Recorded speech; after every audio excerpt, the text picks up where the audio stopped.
Hey there guys, how are you? Welcome back to another awesome video. It's time for another movie review. And today's holiday review is going to be of Big.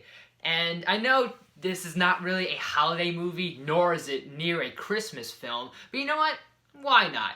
Let's talk about it. We're talking about it during the holiday season, so I'll just put it on my playlist. Why not? So Big is about a boy named Josh who wishes to be big, and lo and behold, not only does he get his wish to be big, but he winds up being an adult. So this movie is directed by Penny Marshall, who we've talked about once before. She did Awakenings, she's done League of Their Own, and many other classic movies or classic Tom Hanks films in cinema.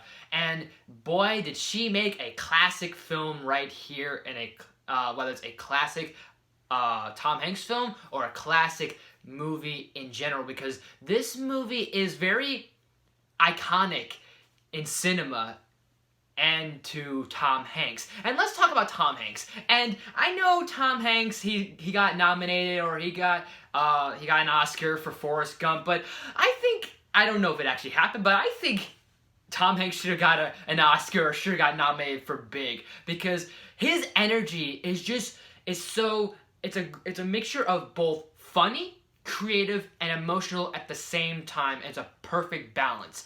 And you have the actress who plays Susan, and she's fine, but what I find kind of interesting, and not really a flaw here, but what I find interesting is the idea of, let's say Josh wasn't a 13-year-old boy.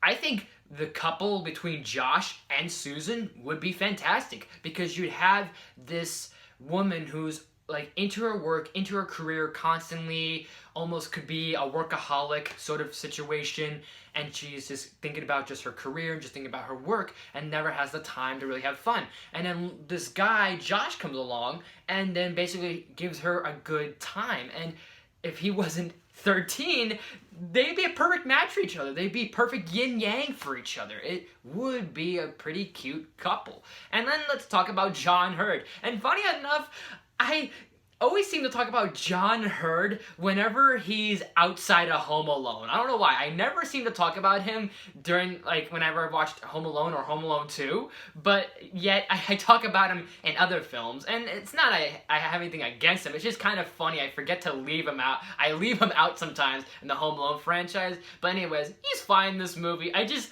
think it's kind of funny I run into that sort of situation where it's like, oh yeah, here's John Hurd, and then when I talk about him in other films, I'm like, oh shit, I keep forgetting to talk about him in Home Alone or in Home Alone 2 or anything associated with Home Alone. Him and Catherine O'Hara. But never mind, that's not the point. But, however, although this is a very iconic movie and I may have not grown up in the 80s or the 90s, I do have a bit of memories about this film. And to me, this is one of those movies that, like, it's technically I think this is a PG film, or this was a PG-13 film, and I remember I was a lot younger. I don't remember how old I was, but I remember this was the type of movie that you could get, like, if this was, I think this is PG. I know this is PG, I think for a fact, because they were able to get away with some words and a lot of swearing in this film for a PG film, which is really surprising, but I don't think it is. Point I'm trying to make is I just have a really great memory, and one of my great memories that I love that's really funny to me that I think a lot of people can relate to is the idea of when I watched this movie when I was a lot younger, and then whenever it cut to a swear word or a cut to like an inappropriate moment, and as soon as my parents would come in the room, I'd turn off the movie and change it to something else. That I had one of those moments with Big, and it was that scene when basically Josh and Susan are at her apartment and she's basically getting undressed, and that moment it's just funny for me because it was that exact moment that as soon as before my parents walked in the room, I actually turned off the TV and changed the channel to something else before they saw that basically she was wearing her bra and almost about to strip nude. So I was like, I broke and just did that. It's just hilarious. But then again, this movie is pretty funny. And funny enough, surprisingly, Tom Hanks' character, Josh Baskins, came up with the idea of both Dinobots and Insecticons, which is kind of ironic almost. I don't know if those products were a thing during this movie, or if they came out after or before, but that has got to be a huge ass coincidence, to be honest. And just, I really love this film. I adore this film. I adore its charm. I adore its humor, and I adore that it actually isn't just for laughs. There are a few emotional moments and a few connections, like you have with Josh. You have a few connections with his best friend. You have a connection with the family, and then everyone else in the whole flick as a whole, and kind of has that message about like obviously growing up too fast, try and stay young while you can, all those little things, and probably other like wordings of that message. But you guys get what I know. You guys get what I'm saying in terms of that message as a whole.